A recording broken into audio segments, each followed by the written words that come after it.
For 2020, what do you suggest? Because flexible yung terms ngayon, it's better that you get a more expensive one kasi at the end of the day, yung monthly mo mas hindi siya ganun kalaki katulad ng prior to the pandemic. Yes, so technically you get lower risk exposure then, pero you're getting higher return, which is actually unusual. Kasi usually, kasi itong middle market na to, tong middle development, they need money. So, somehow, they're still requesting for 20 to 30% down payment, no? Itong mga high-end na to, a lot of them, parang mas exposed sila sa risk nung pandemic eh. Because they're like business owners, they need the money right now, they need the liquidity. So, there are really good promo terms dito sa mga high-end property na to. So, you just really have to weigh eh. What will give you the most return, what will give you a bigger real estate in terms of value, in terms of square meter, no, in terms of how many square meter na ba yung real estate investment mo pag inad mo lahat ng units mo.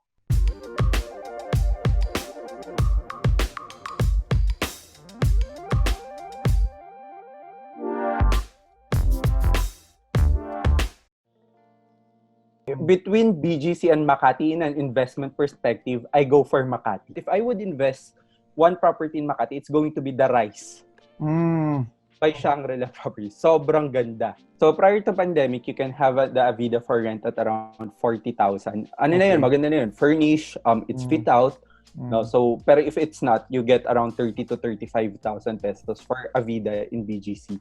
Got it. And for the Rise in Makati, prior to the pandemic, it was around 50 to 60,000 pesos. Okay. Pero cost is also 7 to 8 million din siya? No, the cost was 5.5 million. Whoa! A lot of people were reselling the Rise at 5.5 million. Habang tumatanda yung condos, it's harder also to sell it or to rent it out kasi kalaban niya yung mga mas bagong lumalabas.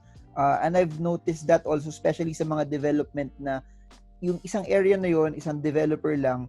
So, nagiging competition ng mga lumang condo yung mga bago in terms of selling it tsaka in terms of also renting it out as well. Yeah, it's a fixed asset. So parang a fixed asset would usually depreciate over time. However, the land does not depreciate. Pero yung building mismo, if you assess the building, meron siyang depreciation value. It means yun nga, hindi mo kaya mag-peak at a certain time. And there's the principle of obsolescence, 'di ba? Sa property. However, it's not always the case. Now, let's say for example, Rockwell. Tagal naman na kayo ng ibang building sa Rockwell, pero it's still yung prices nila the same lang naman sa current and new prices eh. Let's say for example, Rockwell, yung prices nila the same lang naman sa current prices. Tagal na ng development nila. Why? Because kaya nila mag-adjust, kaya nila makipagsabayan either when it was turned over, medyo advanced yung technology, so they have key cards, ganyan, or probably they update their renovations, they update their special assessment. If you need to repaint the building, you repaint the building, it adds value, no? Yung mga special assessment kasi china-charge siya sa owners, and sometimes the condo corp would vote na wag na lang natin i-repeat, di naman na-affected. Hindi nila alam it affects the value nung entire property, or sometimes change your elevator. Ang mahal nun sa special assessment, for example. So because it's a condominium is a mixed use and commercial, technically parang building, in terms of building, kailangan mo talaga alagaan yan para any improvement there would increase the value of the property. So these are yung sinasabi mo na parang hindi kaya makapag, these are condos na hindi na ini-improve because the condo corp does not want to give attention, no, to the improvement of the property. Is it because also super high-end yung Rockwell? What I've heard from the past guests also, lagi na lang sinasabi, rule of thumb, the more high-end, the longer it is, the more parang maintained at least yung quality, and the more I think in terms of appreciation, it will still be better. Does it follow, or not necessary naman kahit low-end condo? It will also be like what Rockwell is. It's more of the property management nung condo eh. Who is your property management? Kasi at the end of the day, you're charging the same association dues eh. It means you have the same budget to do all this maintenance, to do all these repairs, 'di ba? It's just really Pero if you look at Rockwell kasi, because we're talking about Rockwell, no, it's because of the crowd, no. The crowd adds value to the property.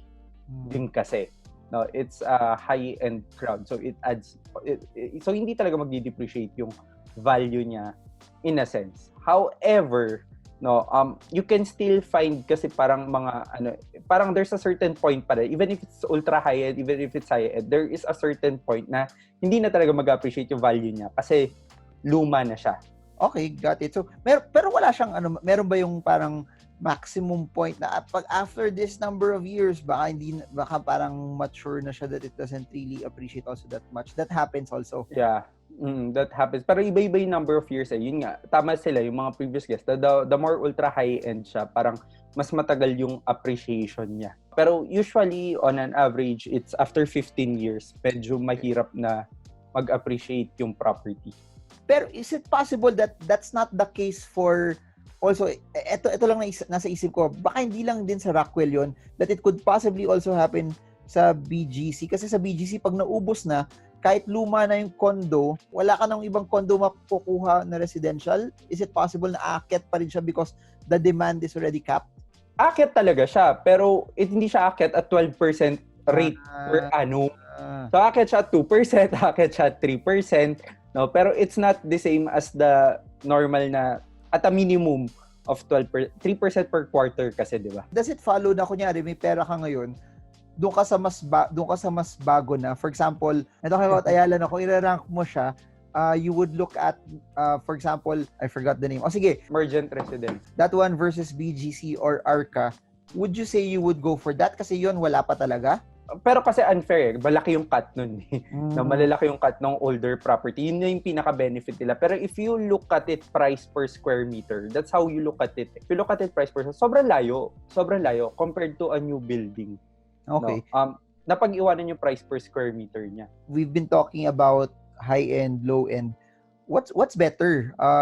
One high-end condo or two lower-end condos? To put it simple, meron for investment purposes also. Na as in, wala kang titirahan doon kasi may sumagot dati na bibili ako ng isa, doon ako titira, din yung isa papared ko.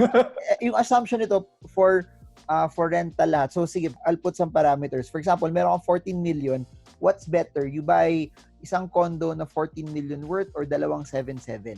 Ito na lang. If you would remember sa previous interviews ko in this channel, no?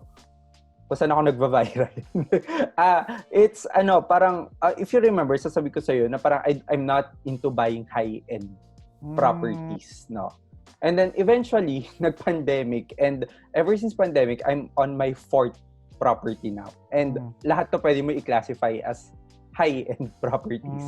My only reason why I was not buying high-end property before kasi there's no such thing as 20% down payment spread. Nung nag-pandemic, it gave me an opportunity to be able to afford buying a high-end property. Imagine, I bought, sasabi ko ba yung mga property? Oh, gusto nyo ba malaman? Comment below! Sasabi ko, pinagkalaanan ng sobrang... ay, nasa vlog. 23 million property, for example, in, Park Links yan. Sobrang ina-endorse ko yung property na yun na Ayala.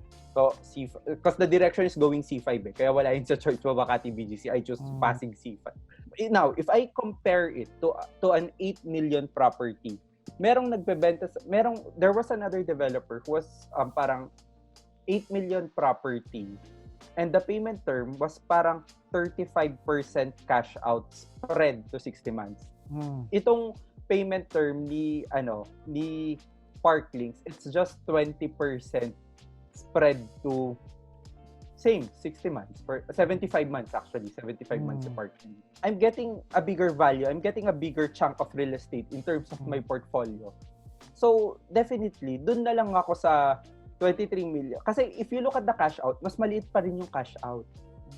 No, or it's almost the same, pero you're getting so much real estate dito sa dalawa. Kasi ang payment term nitong isa 10% down payment and then 10% spread to 75 months, parang 20,000 per month lang, and you own a 96 square meter property in Park Links, for example, in Alveolatis. And itong payment terms ng isa, it's around 55 to 60,000 per month spread to 'di ba, the same number of years. Technically, in terms of appreciation, if you follow Ayala na 5 years, ang presentation kasi ni Ayala lagi is all their properties nag-double ng price in 5 years. So if you follow that one, no, you're getting a 16 million property dun sa isang property, but you're getting a 40 million property after 5 to 7 years dun sa Parklinks. And the potential of Parklinks is really, sobrang okay talaga. For 2020, what do you suggest? Because flexible yung terms ngayon, it's better that you get a more expensive one kasi at the end of the day, yung monthly mo mas hindi siya ganun kalaki katulad ng prior to the pandemic. Yes, so technically you get lower risk exposure then, pero you're getting higher return, which is actually unusual. Kasi usually, kasi itong middle market na to, itong middle development, they need money. So, somehow, they're still requesting for 20 to 30% down payment, no? Itong mga high-end na to, parang, a lot of them, parang mas exposed sila sa risk nung pandemic eh. Because they're like business owners, they need the money right now, they need the liquidity. So, there are really good promo terms dito sa mga high-end property na to. So you just really have to weigh what will give you the most return, what will give you a bigger real estate in terms of value, in terms of square meter, no, in terms of how many square meter na ba yung real estate investment mo pag in-add mo lahat ng units mo. So ganun ko siya na weigh. I was looking at, pero eventually binili ko rin yung isa yung portico. If you look at binili ko rin yung isa wala. Kasi subway, di ba? So portico, how much? How much is portico? It was 8 million. So 23 million for Parklinks. Pero yung Parklinks, as in wala pa talaga, hukay pa talaga sa mga 2027, I think. Yeah, correct. You said something na the development is moving towards C5. Tapos, yung tatanungin ng mga tao ng 23 million, di ba pagawa na lang ako ng malaking bahay outside Metro Manila? Madami pa rin nagtatanong ng ganun. Why would you buy 23 million for a condo? Ayan. Yeah, kasi if you look at the rent ng bahay, sobrang baba dito sa Philippines. No, it's not giving you the premium, it's not giving you the tamang yield. You can just compare a studio unit. You don't have to compare it to a 23 million property. You just have to compare it to a studio unit condo and a normal house and lot. No, let's say for example sa Marikina, mas mahal pa yung studio unit na condo sa city because you have your convenience, you have your this might not be applicable to other countries, pero this is applicable. Sobrang baba ng yield ng house and lot. Unless of course you were able to acquire your house and lot noon pa or pinamana yan sa inyo, of course you will yield kasi malayo yung value niyan.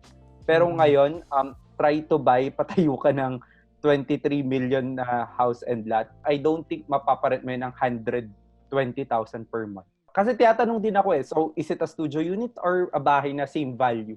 Pero pag yield lang talaga numbers gaya ko I just look at real estate based on numbers. Sasabihin nila, teka muna, 23 million pesos yan, pero you just own a piece of a condo versus 23 million, you will get a larger you will get land already.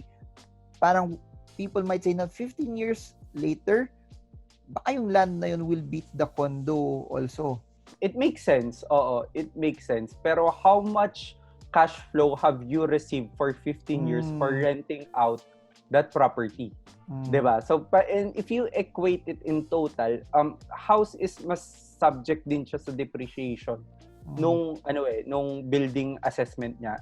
When we say building assessment, yung fixture nung house, yung nakapatong sa land, no? Is it because also yung mga condos, it's master planned, naka-price in na rin doon, kaya I think yung attraction of people to live there kasi mas, for example, I think in a lot of condos, feeling nila mas safer din sila kasi mas secure as compared to kahit gated communities na mas may chance still na mas... It's really about the convenience you're paying for convenience here sa Metro Manila. Pero sabi ko nga sa'yo, after pandemic, a lot of people are looking to buy lands. By the way, hindi ko po afford yung 23 million. I'm using the leverage technique in real estate. I can only afford the 20% of 23 million for 75 months. Yun lang po yung pera ko. Hindi ko afford yun. I need to flip it before umabot ako dun sa 2027. Ha? Comment below kung naniniwala ko yung kinash niya yun. Anyways, joke lang.